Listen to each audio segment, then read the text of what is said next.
Hello, this is Sarah and welcome back to my channel. In this video, I'll be showing you how to make the paper pumpkin with cardstock paper. Please like this video below and subscribe to my channel. You could also find the supplies listed below the video along with the template to cut this with your Cricut, Silhouette, or other cutting machines. You could also resize these to be bigger or smaller, and I'll be showing you how to do both.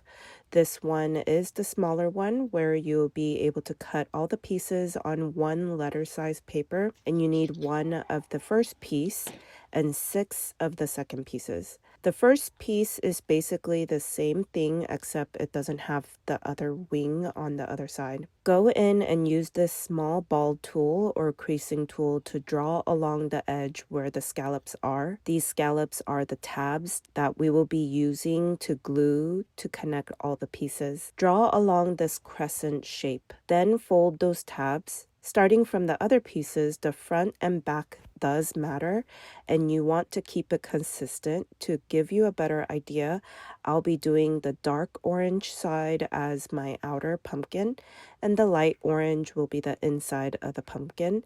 And if your orange is the same, it's okay. Notice that the pointy end on the corner is facing towards my left bottom side when I'm on the inner light orange side. Use the ball tool to only draw along the inner tabs on both the crescent. Then flip over. This will be the outside dark orange. There are tabs only on one outer side with the pointy corner, and draw along those tabs as well. This means the tabs on the inner side will be folding inward, which is my light orange, and the tab on the one outer side will be folded outward toward the dark orange. You want to keep this consistent, so if you have the same orange color front and back, you could mark one side with a pencil and make that the inside, since that'll be the side you can't see, and do the same folds to the rest of the pieces, keeping consistent on which side is the front and back, and the tabs being folded consistently.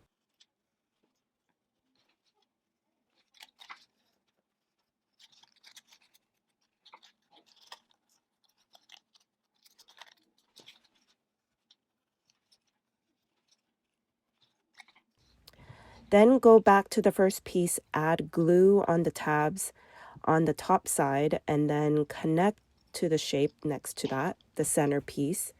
I will link this white glue. I do think this glue dries a little bit faster than most other glues. So depending on your white glue, you will need to hold it down for a few seconds to make sure it is fully set. I also kind of clean the edges if any extra glue that oozes out. It's okay if you don't though. Then glue the bottom side the same way.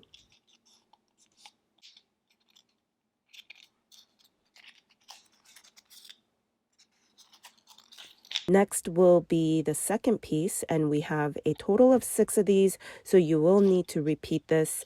I am starting with the pointy corner on the left top side, and add the glue on the inner tabs on the left side and connecting that to the middle shape. Then hold it down until it's set, and now do the inner tab on the right side, also on the top, and also attaching that to the middle shape. Then there is this little leftover point on the right side, and add glue there and tuck that below, crossing under onto the extra pointy tip. It should cross over and make the pointy tip curve down naturally like a letter C. After the glue is dried, then bring that pointy tip back up. Now do the bottom side inner tabs the same way, except this part doesn't have that pointy tip. So just attach the inner tabs on the middle and do this to the rest of the second piece that you have, which is a total of 6.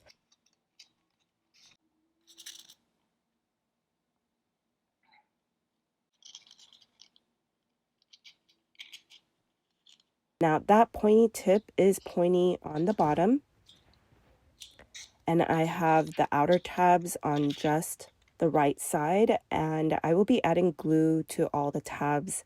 Then connect that to the crescent side of that first piece and make sure to meet the points at the end.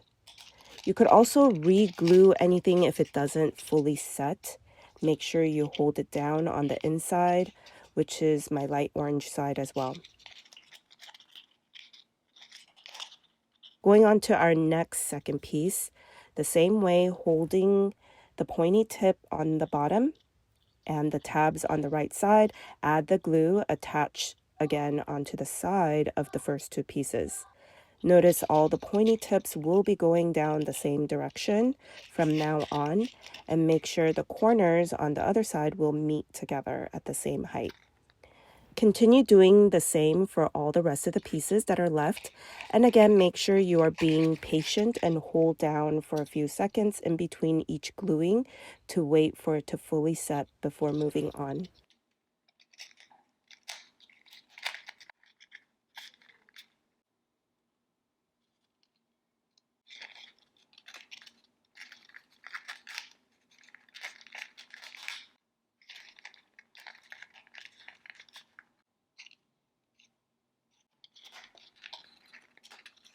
Once you have all the pieces glued, I will be tucking in that first piece we started with. That will be tucked under the last piece to connect and fully connect it together. Just add the glue on the inner edge before you fully close it together. Then grab all the pointy tips on the one side and bring them back so they are opened up. This one here is my bigger pumpkin that I made, and I did have a size suggestion for this big one. You can definitely go bigger with each piece fitting on one sheet of paper, and you could also make these pumpkins in different colors. I also did white that I'll be showing you at the end. Then take a floral wire stem. This happens to be already in brown, which is nice, but it really doesn't matter because I will be floral taping it anyway.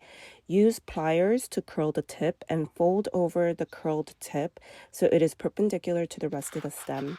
And since this has a thick paper around it, I was trying to flatten that paper around it so it's not too bulky when I glue it down. Then I use hot glue to add this to the bottom shape, and this can be cut on any color you want. I do think the bottom of the pumpkin is usually brown, so I used craft brown color cardstock paper to cut these, and poke the stem through the pumpkin and add hot glue so it anchors onto the bottom of the pumpkin. Make sure to open up those pointy tips on the other side and gently squeeze down the pumpkin about 1/2 inch below, which makes the pumpkin a little bit shorter and opens out.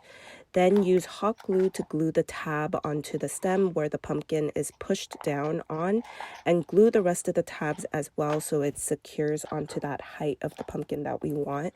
And you'll see how it naturally curves into this stem, which is like the top of the pumpkin that we are trying to mimic. Then use brown or green floral tape to cover those tabs, and I rolled it a few times to add some bulk onto the stem and make the stem a little bit thicker, and also hide any holes or any messiness from the glue by pushing the floral tape into the center towards the inside. I will show you both the green or brown so you can choose the color you like for the stem. For the small pumpkin, I wanted to keep the stem long and make some loops. I also used this brush to help me get some of that loop around. I also wanted to show you how to add a stick below the pumpkin in case you want to add this to an arrangement with other paper flowers for fall. Then use satin finish Mod Podge, and I just put it all over the pumpkin, but try to stroke it going down the pumpkin so when the Mod Podge dries, it will add the texture and it will be going the right direction. It takes about a good hour for it to fully dry, so don't worry if the Mod Podge just looks white like this, it will go away. You could add the small one with a stick onto an arrangement, or you could even add an arrangement on top of the big pumpkin like I did, and make these in other colors and sizes as well. They'll be perfect to make for the fall and for Halloween and Thanksgiving. Please like this video below and subscribe to my channel. Thank you for watching.